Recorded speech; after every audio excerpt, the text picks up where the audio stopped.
Bismillahirrahmanirrahim. Assalamualaikum warahmatullahi wabarakatuh. Bismillah. Salatu wassalamu ala rasulillah amma ba'd.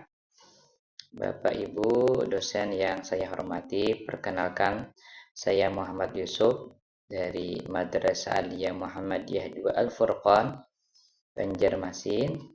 Sekarang saya berada pada semester 6, kelas A33.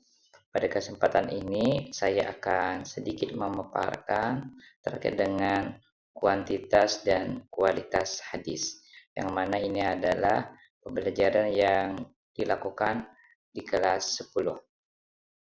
Masuk ke slide berikutnya, yaitu kenapa ilmu tentang kuantitas dan kualitas hadis ini penting untuk kita pelajari. Pertama adalah supaya kita tahu bahwa dari segi jumlah banyak dan sedikitnya sanad, sebuah hadis akan menentukan statusnya, baik diterima atau tidaknya. Yang kedua, supaya kita tahu bahwa hadis itu tidaklah sama satu dengan yang lainnya, dan tidak semua hadis harus kita terima, kecuali hadis yang masuk standar serta kualitas yang diterima. Ketiga, supaya kita bersiap untuk menghadapi kelompok munkirul hadis, para penentang hadis atau penolak hadis yang mana mereka anti dengan hadis atau sunnah. Dengan semboyan mereka, kita harus berpegang dengan Al-Quran saja. Dan artian mereka mengabaikan yang namanya sunnah atau hadis. Kemudian, pembagian hadis. Hadis bisa dilihat dari dua segi, dari segi kuantitas dan segi kualitas.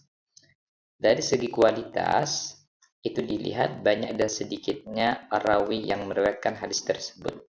Dalam pembagiannya, hadis bisa hadis mutawatir, bisa juga hadis ahad. Dari segi kuantitas, diterima atolaknya hadis dengan memenuhi syarat-syarat tertentu dibagi menjadi 3 macam. Yang pertama adalah sahih, kedua hasan, yang ketiga dhaif. Masing-masing punya definisi dan penjelasan masing-masing.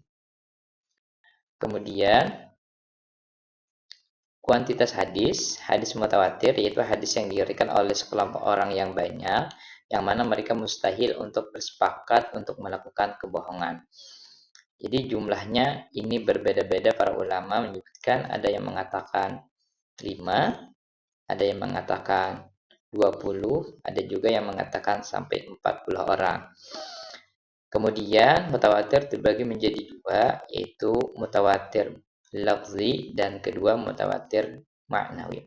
Mutawatir lafzi adalah hadis yang diriwayatkan teks matan hadisnya sama persis satu dengan yang lainnya. Kemudian kalau mutawatir maknawi itu hadis mutawatir yang banyak diriwayatkan oleh banyak orang. Kemudian dari segi teks matannya berbeda-beda tapi maksudnya sama. Kemudian kalau hadis ahad ialah hadis yang diriwayatkan oleh sekelompok orang yang tidak sampai pada batasan mutawatir. Ini mungkin berbeda-beda. Kalau kita lihat hadis mutawatir menurut Abu Thayyib disyaratkan 4 orang atau lebih. Nah, jadi kalau ahad ini di bawah dari 4 orang, yaitu 3 dan ke bawahnya. Kemudian hadis ahad bagi menjadi 3 macam, masyhur, yang kedua ajiz, yang ketiga gharib. Kemudian kualitas hadis, supaya sebuah hadis dapat diterima, maka harus memenuhi syarat-syarat berikut. Pertama yaitu sanad yang tersambung dari awal hingga akhir. Yang kedua diriwayatkan oleh orang yang adil dan dhabit. Dhabit di sini bisa dhabit orang yang kuat hafalan atau juga orang yang punya catatan yang catatannya terpelihara dengan baik. Yang ketiga adalah tidak ada kecacatan pada matan hadis, baik syad atau illah.